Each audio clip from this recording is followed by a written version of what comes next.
Hi, welcome to Pooja's kitchen. ಇವತ್ತು ಈರುಳ್ಳಿ ಚಟ್ನಿ ಮಾಡೋದು ಹೇಗೆ ಅಂತ ನೋಡೋಣ.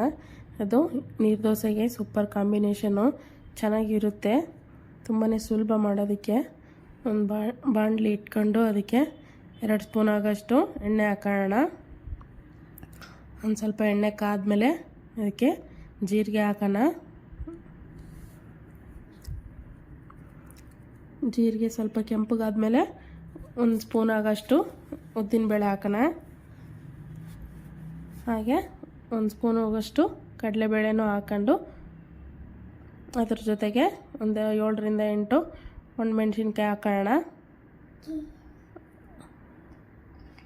ಒಂದು ಸ್ವಲ್ಪ ಹುರಿದಾದ್ಮೇಲೆ ಅದಕ್ಕೆ 3 ರಿಂದ 4 ಈರುಳ್ಳಿನ ಉದ್ದಕ್ಕೆ ಕಟ್ ಮಾಡ್ಕೊಂಡು ಫ್ರೈ ಮಾಡ್ಕೊಂಡು ಬರೋಣ.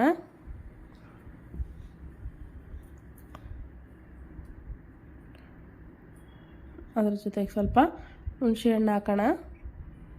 ಚಿಕ್ಕ ನಿಂಬೆ ಸ್ವಲ್ಪ ಹುಣಸೆ ಹಣ್ಣು ಹಾಕೋಣ. ಹಾಗೆ 1 ಗೆಡ್ಡೆ ಬೆಳ್ಳುಳ್ಳಿ ಹಾಕೋಣ. ಸಿಪ್ಪೆ ತೆಗೆದು ಹಾಕಿದ್ದೀನಿ. ಹಾಗೆ ಒಂದು ಈರುಳ್ಳಿ ಎಲ್ಲ ಕೆಂಪಗಾದ್ಮೇಲೆ 1 ಚಿಟಿಕೆಯಷ್ಟು ಅರಶಿನ ಪುಡಿ ಹಾಕಿ ಅದನ್ನು ಒಂದು ಸ್ವಲ್ಪ ಫ್ರೈ ಮಾಡ್ಕೊಂಡು ಎತ್ತಿಟ್ಕೊಂಡು ಬಿಡೋಣ. ತಣ್ಣಗಾಗಬೇಕು. ತಣ್ಣಗಾದ್ಮೇಲೆ ಒಂದು ಮಿಕ್ಸಿ ಜಾರ್ ತಗೊಂಡು ಆ ಮಿಕ್ಸಿ ಜಾರ್ಗೆ ಎಲ್ಲ ಫ್ರೈ ಮಾಡಿಟ್ಟಿದ್ವಲ್ಲ ಅದೆಲ್ಲ ಹಾಕೊಂಡು ನುಣ್ಣಗೆ ರುಬ್ಕೊಂಬರೋಣ.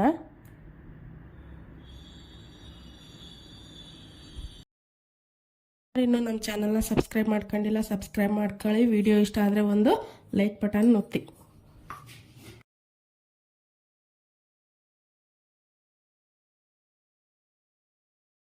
ಬೇಕಾದಷ್ಟು ಉಪ್ಪು ಹಾಕೋಣ. ಅದನ್ನು ನುಣ್ಣಗೆ ರುಬ್ಕೊಂಬರೋಣ. ನೋಡಿ, ಈ ಥರ ರುಬ್ಕೊಂಬರ್ಬೇಕು. ಅದೇ ಬಾಣಲಿಗೆ 1 ಸ್ಪೂನ್ ಆಗೋಷ್ಟು ಎಣ್ಣೆ ಹಾಕೊಂಡು ಅದಕ್ಕೆ ಸ್ವಲ್ಪ ಸಾಸಿವೆ, ಒಂದು ಸ್ವಲ್ಪ ಜೀರಿಗೆ ಹಾಕೋಣ.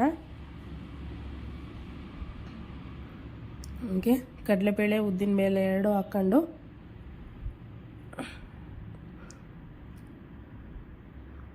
ಸ್ವಲ್ಪ ಬಾಡಿಸ್ಕೊಂಡು ಬಂದು ಅದ್ರ ಜೊತೆಗೆ ಒಂದು 4-5 ಎಸಳಷ್ಟು ಬೆಳ್ಳುಳ್ಳಿ ಹಾಕೋಣ. ಬೆಳ್ಳುಳ್ಳಿ ಸ್ವಲ್ಪ ಕೆಂಪಾದ್ಮೇಲೆ ರುಬ್ಬಿಟ್ಕೊಂಡಿದ್ವಲ್ಲ ಚಟ್ನಿ ರುಬ್ಬಿಟ್ಕೊಂಡಿದ್ವಲ್ಲ ಅದನ್ನು ಹಾಕೋಣ. ಅದೇ ಮಿಕ್ಸಿ ಜಾರ್ಗೆ 1 ಗ್ಲಾಸ್ ಆಗೋಷ್ಟು ನೀರು ಹಾಕೊಂಡು ಎಲ್ಲ ಹಾಕೋಣ. ಒಂದು ಸ್ವಲ್ಪ ಬಿಸಿ ಮಾಡಿದರೆ ಸಾಕು.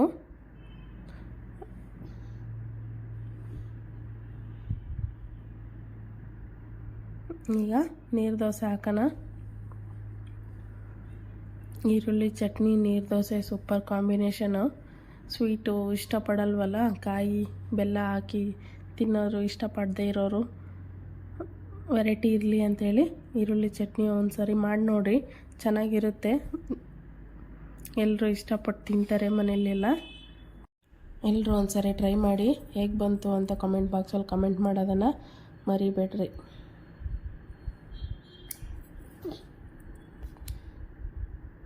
Thank you for watching.